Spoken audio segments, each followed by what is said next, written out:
Welcome to the 8th webinar in the series on helping teach reading. My name is Emily Kresiak. I'm a research assistant working for Word Farmers Associates on behalf of the Ohio Partnership for Excellence in Paraprofessional Education at the University of Dayton School of Education and Health Sciences Grant Center. This webinar talks about oral reading, which is the oldest form of reading instruction and still one of the most frequently used forms. One reason it's the oldest form of reading instruction is that until the 20th century, books were scarce. Schools, churches, and homes where reading was taught had few books. In classrooms, each student read and others listened. The teacher corrected mistakes as the students took turns reading. Today, most schools have enough books for all students in the class to have a copy of the same book, and approaches to oral reading are more varied than in the past. The old approach of having students take turns reading to the group has been strongly criticized, though it is still used. It's called round-robin reading. You may remember round-robin reading from your elementary school days. You may have noticed some of the problems with it. Among the problems with this approach to oral reading is that students who read better than average have to follow along reading silently at a pace that is uncomfortably slow for them. Following along in the book might help those students who read very slowly on their own, if they don't get bored or distracted and stop paying attention. Unfortunately, research suggests that they often do get bored and stop following along. In fact, many students, not just struggling readers, stop paying attention until it is their turn to read. Another problem with the round-robin approach is that many students are embarrassed about how they read. They do not want to have the whole class hear them make mistakes. Research shows that students learn less when they are anxious. However, as with any skill, practice is key to improvement. Practice in reading aloud is an important part of learning how to read. If a student can read well aloud, the student can almost certainly read well silently.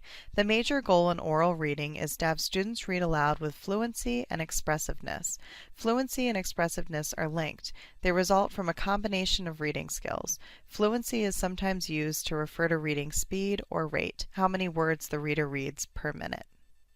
Research-based fluency charts describe average reading rates for the different grade levels. Fluency rates vary greatly for individual students, but some charts indicate that students who score at the average on reading fluency measures read at the following rates by the end of the school year. First grade, 70 correct words per minute. Second grade, 90 correct words per minute. Third grade, 110 correct words per minute. Fourth grade, 125 correct words per minute. Fifth grade, 140 correct words per minute. And sixth grade, 150 correct words per minute. These are not goals for each grade level. They are descriptions of actual reading rates by grade level. In particular, they are rates for the readers who are right in the middle of the class in terms of fluency. Also, it's important to keep in mind that the word fluent is related to the words fluid and flowing. In talking about oral reading, helping students with fluency also implies helping them achieve a smooth, natural reading as though the reader were talking rather than reading. Beyond first grade, fluency is one of the main things that teachers, paraprofessionals, and tutors assess in oral reading. When a student can read a passage fluently, it's almost always an indication that he or she understands the meaning of the passage. Of course, there may be a few students who can decode words quickly and pronounce them correctly without any understanding of the meaning behind the words, but that circumstance is rare. There is almost always a strong association between immediate recognition and correct pronunciation of words and having some idea of what they mean. Expressiveness is an even stronger indication of comprehension, not only of words, but of phrases, sentences, and even punctuation. Research has shown a strong link between expressiveness in oral reading and general reading achievement. Expressiveness is hard to define, but it reflects students' ability to vary their reading speed to reflect meaning, to pause at the right moments, and to read in phrases as well as sentences, as well as to change the tone and pitch of their voice to indicate meaning.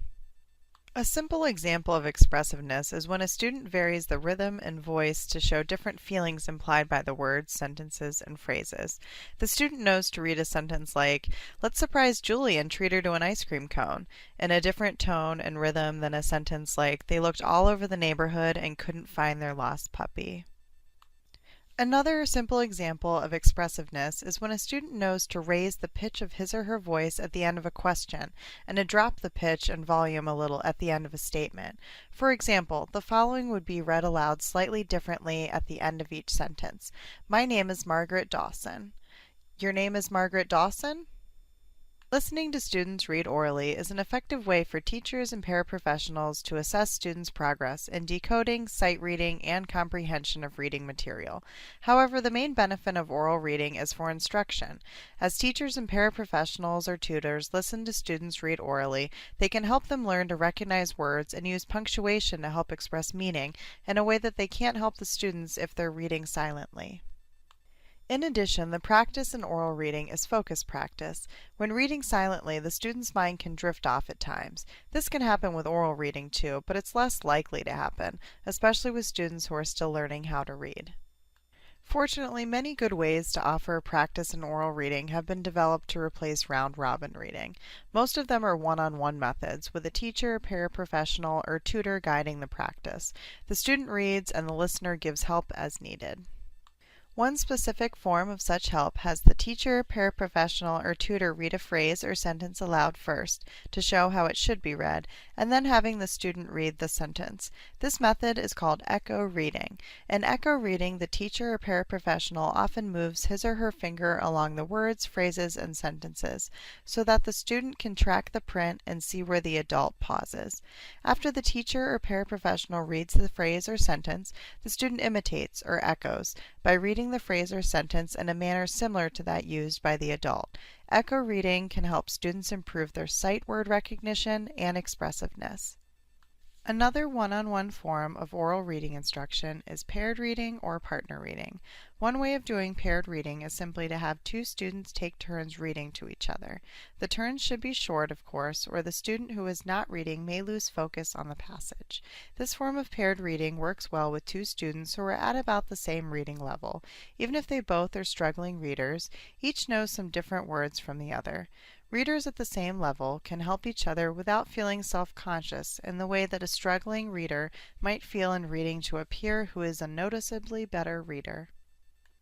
Paired reading can also take the form of both students reading at the same time, matching their reading speed to each other.